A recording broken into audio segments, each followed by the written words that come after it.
Every week, Tyler gave the rules that he and I decided. Gentlemen, welcome to Fight Club. Let me explain what Fight Club is still trying to tell you. Man, I see in Fight Club the strongest and smartest men who've ever lived.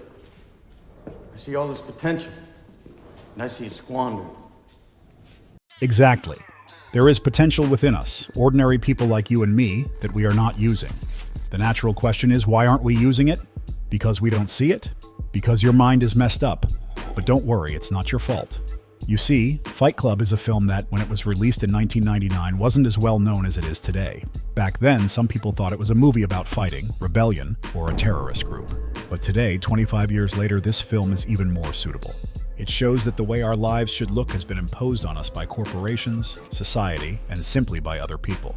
And because of this, after some time, just like the narrator, we wake up and think, what the fuck happened to my life? So without further ado, here is everything Fight Club shows us about how to fix your worldview. Mindless consumerism. Right. We are consumers. We are byproducts of a lifestyle obsession. And no, Fight Club doesn't tell you not to be a consumer. That's impossible. But what is possible is to not let yourself be convinced of what you truly need. When you walk down the street and look at other people, what do you see? People trying to feel better and more valuable by buying flashy things like expensive cars, gadgets, and clothes with big logos.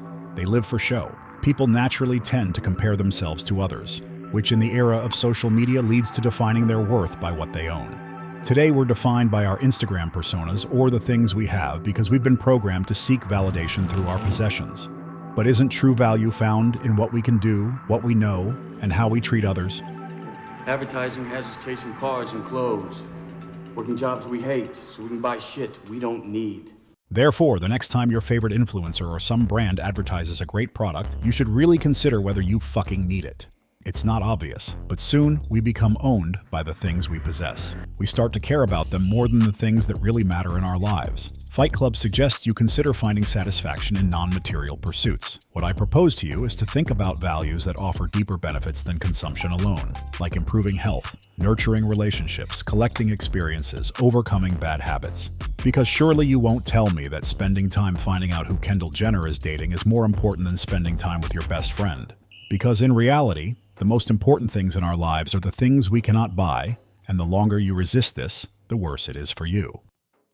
But honestly, overconsumption is nothing compared to finding the true meaning of your life. Fight Club mocks the most popular life pattern that probably exists in some way in your life. So let's focus on one of the most important messages of Fight Club. Comfort is killing you, so stop trying to be perfect. Tyler Durden vividly describes this life pattern. My dad never went to college, so it's real important that I go. Sounds familiar? Have you ever felt trapped in a pattern imposed by society, maybe even your family, fulfilling others' expectations as if someone else knows what's best for you? So I graduate, I call him up long distance. I said, Dad, now what? He says, get a job. And I know it sounds reasonable, but the trap of the system is becoming more and more visible here. After finishing college, and your actions become more and more dependent on external expectations rather than your own desires. Now I'm 25. Make my yearly call again. Say, Dad, now what? He says, I don't know. Get married. This sentence highlights the repeating cycle of living according to others' expectations, which can go on endlessly, and you may still not find your own path. This in turn leads to a lack of independence and shifting responsibility for your life onto others. College, then a job, and then marriage. This is the standard path that people follow, often without deeper reflection on whether it's really what they want. You can't get married. I'm a 30-year-old boy. And yes, the narrator feels that he isn't ready for adulthood, even though he technically should be. This sentence points to a crisis of identity and adulthood. But besides that, it symbolizes being lost in a world where he plays roles imposed on him but doesn't find himself in them, and is really lost like a boy who isn't ready for a big step like marriage, not even knowing if he wants it. We're a generation of men raised by women. This is a critique suggesting that social changes have affected how men are raised. We were raised mostly by mothers, in a sense deprived of traditional male role models that could have prepared us for the roles that society traditionally assigns to men. This upbringing process has contributed to the creation of a generation of men who feel incomplete, indecisive, and lacking inner strength. Our war is spiritual. Our crisis is our lives. We were told who we would be, and we're slowly realizing it. We're very, very pissed off. This is exactly what perfectionism is, the safe path that society teaches us. But it's just an illusion of safety. We're supposed to drown in comfort, avoid confronting our own fears and true desires, leading to self-limitation. Since it's clear how the system wants you to be perfect through an ideal life image invented by other people and how comfort is slowly killing you, let's move on to the most powerful speech by Tyler Durden that will open your eyes. Raymond was what did you want to be? Let's flip the coin. I said that the path of school, job, marriage is one that people often follow without really thinking if it's what they truly want. But you need to know that this path isn't wrong. It all comes down to who you really want to be. If you know yourself, know where you're going, and this path fits you and your goals, that's great. Veterinarian, animals. If you want to become a vet, you need to go to veterinary school. If you want to become a lawyer, you have to go to law school. You want to be an entrepreneur, you learn about business and provide a product or service people need. Deep down, you know what you need to do. Sounds simple, right? But it sure as hell isn't easy. That means you have to get more schooling. Too much school. Would you rather be dead? But just because it's not easy, because it takes a lot of effort, does that mean you shouldn't follow your path? Do you want your life to just pass by without a fight? Or do you want to try to make it align with who you are and fight for it? If you're not on your way to becoming a veterinarian in 6 weeks, you will be dead. So listen carefully now. The point is to realize what you truly want and what's important to you, plan it out, and go after it no matter what. Create your own life, because in the end, memories and dreams are the only things no one can take away from you. And you'll definitely cherish those memories once you achieve your dreams.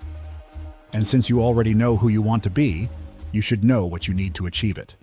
Luckily, Fight Club gives you that knowledge as well. Without pain, without sacrifice, there is no progress. Treat rejection as a test. Why is this so important? Well, maybe because one day you'll die. And when you're dying, one of the most painful things you can experience is realizing you didn't live your life the way you wanted. You've probably heard the saying that the pain of regret is greater than the pain of discipline. That's why you need to understand that pain and sacrifice are natural parts of life, and that's actually a good thing. Without pain, without sacrifice, we would have nothing. In history, many wars were fought to gain independence. For example, revolutions like the American or French brought freedom, but not without huge losses and sacrifices. Many scientists and inventors dedicated their lives to research, often risking their health or reputation. People like Marie Curie or Nikola Tesla faced personal costs for the sake of progress, which ultimately benefited humanity through scientific and technological breakthroughs. On a smaller scale, every human success, whether in work or personal life, often requires stepping out of the comfort zone, going through difficulties, sacrifices, and working on oneself. Humanity advanced thanks to people willing to sacrifice for higher causes, and these sacrifices often involve pain, whether physical, emotional, or social. What we have today is often the result of the hard efforts individuals or societies made for a better future. You probably remember the scene when new members tried to join Fight Club. You're too young to train here. End of story. Now quit wasting our time. Get the fuck out of here. You're too old, fat man. They were discouraged and humiliated. They were rejected. But in reality, this was a test to see if they were determined and ready for sacrifice. So it's clear now. Why let someone's opinion hold you back? That's your test, to see if you're ready to sacrifice for what matters to you. You'll have to sacrifice a lot, your time, energy, and you'll probably have to say no many times when your buddy invites you for drinks on a Friday. But again, this is your test. Focus on what you can control, and that's really only what you do. As for everything else, let it go. There's no point in worrying about things you can't control. Fight Club is both a warning and a wake-up call for men. Never let your masculinity be suppressed by modernity, but also never let yourself be carried away by extremism. And now, after watching this movie, I have one last question for you. Do you want to live your life or just exist?